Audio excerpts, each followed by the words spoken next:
దారుణం జరిగిపోయింది. నమ్మించి ప్రాణం తీశారు. ఫోటో షూట్ కోసం పిలిచి ఒక ఫోటోగ్రాఫర్ మరో ఫోటోగ్రాఫర్ని కిరాతకంగా హత్య చేశాడు. ఆన్లైన్లో పరిచయం పెంచుకున్నాడు. మొదట నమ్మకంగా నటించాడు. ఫోటో షూట్ ఉందని రమ్మని పిలిచాడు.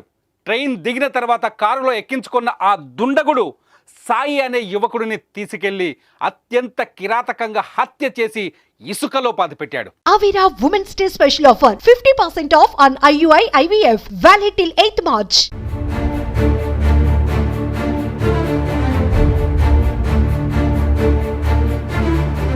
విశాఖలోని భీమిలి ప్రాంతానికి చెందిన ఫోటోగ్రాఫర్ సాయి కుమార్ హత్య తెలుగు రాష్ట్రాల్లో ప్రకంపనలు సృష్టిస్తోంది. ఖరీదైన కెమెరాల కోసం 23 ఏళ్ల సాయిని రావులపాలెం పిలిపించి కిరాతకంగా హత్య చేయడం సంచలనంగా మారింది.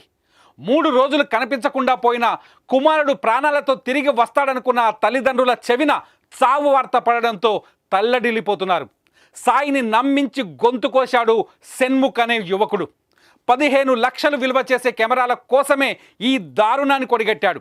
ఫోటో షూట్ ఉందని పిలిపించి కిరాతకంగా చంపేశాడు.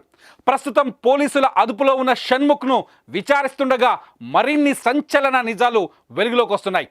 ఈ హత్యలో షణ్ముఖ్తో పాటు మరో నిందితుడు కూడా ఉన్నట్టు పోలీసులు గుర్తించి అతడి కోసం గాలిస్తున్నారు. అసలు సాయి హత్య ఎలా జరిగింది?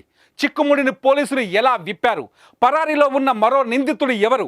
కెమెరా కోసమే హత్య జరిగిందా లేక ఇంకేమైనా కారణాలున్నాయా? పోలీసులకు సహకరించిన ఆ అమ్మాయి ఎవరు అన్నది ఇప్పుడు సస్పెన్స్గా మారింది.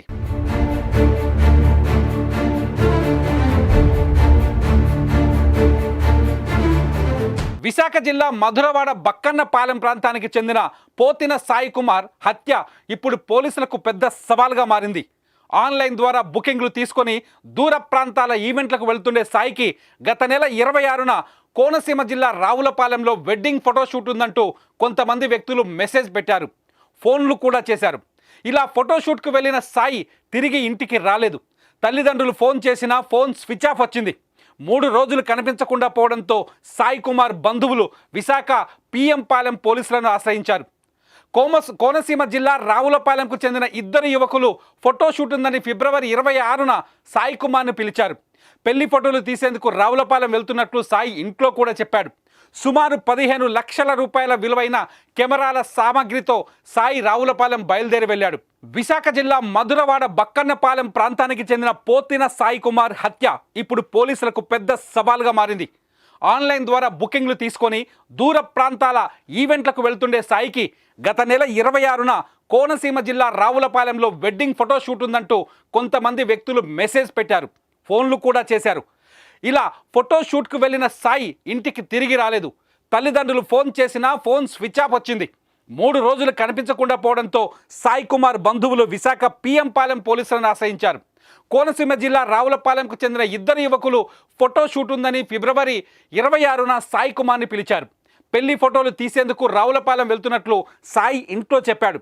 సుమారు 15 లక్షల రూపాయల విలువైన కెమెరా సామాగ్రితో సాయి రావులపాలెం బయలుదేరి వెళ్ళాడు.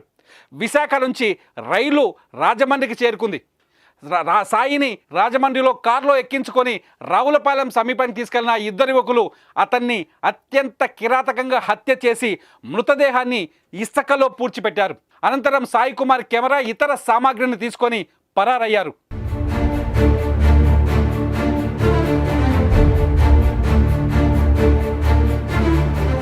నిందితులపై సాయి విజయ్కు అనుమానం వచ్చింది.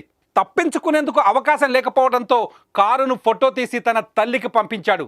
తెలియని వారితో వెడ్డింగ్ షూట్ కోసం వచ్చానని, ఫోన్ పనిచేయకపోతే ఇంకో నంబర్కు ఫోన్ చేయాలంటూ తల్లికి తెలివిగా సమాచారం ఇచ్చాడు. అయితే కుమారుడి నుంచి ఎలాంటి ఫోన్ రాకపోయేసరికి కంగారు పడిన సాయి తల్లిదండ్రులు ముందు ఫోన్ చేశారు. ఫోన్ స్విచ్ ఆఫ్ రావడంతో విశాఖలోని పిఎం పాలెం పోలీసులకు ఫిర్యాదు చేశారు. సాయి కుమార్ తల్లిదండ్రుల ఫిర్యాదుతో మిస్సింగ్ కేసుగా నమోదు చేసుకున్న పోలీసులు దర్యాప్తు చేపట్టారు. Sai Kumar phone call data ఆధారంగా షణ్ముఖ్ తేజ ఇంటికి వెళ్లారు పోలీసులు. అతడు ఇంట్లో లేకపోవడం, అతడి ఇంట్లో కెమెరా సామాగ్రి ఉండడంతో పోలీసులు అతన్ని అనుమానించారు. పరారీలో ఉన్న నిందితుడు షణ్ముఖ్ తేజను పట్టుకునేందుకు పోలీసులు ప్లాన్ వేశారు. షణ్ముఖ్ తేజకు ఫేస్బుక్లో విశాఖకు చెందిన అమ్మాయితో పరిచయం ఉన్నట్లు పోలీసులు గుర్తించారు. దీంతో ఆ అమ్మాయితో షణ్ముఖ్ ఫేస్బుక్ చాట్ చేయించారు. ఆ అమ్మాయి మెసేజ్లకు షణ్ముఖ్ తేజ రిప్లై ఇవ్వడంతో ట్రేస్ చేసిన పోలీసులు అతన్ని అరెస్ట్ చేశారు. పోలీసుల విచారణలో సాయి కుమార్ను హత్య చేసినట్లు షణ్ముఖ్ తేజ అంగీకరించాడు.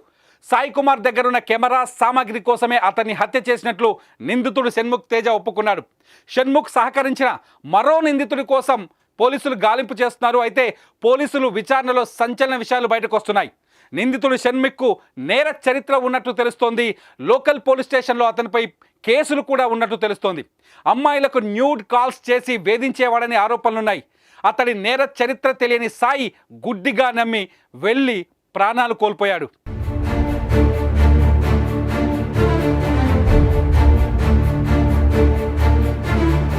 ప్రస్తుతం పోలీసుల అదుపులో ఉన్న షణ్ముఖ్ను విచారిస్తుండగా మరిన్ని సంచలన నిజాలు వెలుగులోకి వస్తున్నాయి. ఈ హత్యలో షణ్ముఖ్తో పాటు మరో నిందితుడు కూడా ఉన్నట్టు పోలీసులు గుర్తించి అతడి కోసం గాలిస్తున్నారు. అసలు సాయి హత్య ఎలా జరిగింది?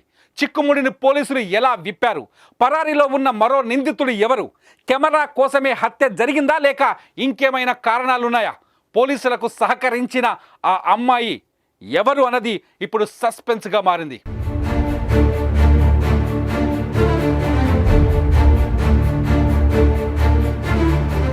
విశాఖ జిల్లా మధురవాడ బక్కన్నపాలెం ప్రాంతానికి చెందిన పోతిన సాయి కుమార్ హత్య ఇప్పుడు పోలీసులకు పెద్ద సవాల్గా మారింది.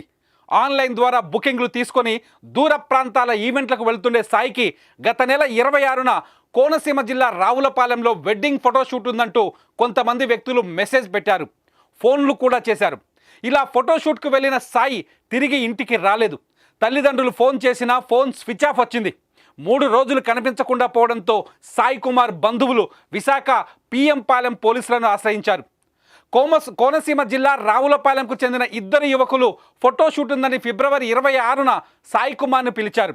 పెళ్లి ఫోటోలు తీసేందుకు రావులపాలెం వెళ్తున్నట్లు సాయి ఇంట్లో కూడా చెప్పాడు. సుమారు 15 లక్షల రూపాయల విలువైన కెమెరాల సామాగ్రితో సాయి రావులపాలెం బయలుదేరి వెళ్ళాడు. విశాఖ జిల్లా మధురవాడ బక్కన్నపాలెం ప్రాంతానికి చెందిన పోతిన సాయి కుమార్ హత్య ఇప్పుడు పోలీసులకు పెద్ద సవాల్గా మారింది.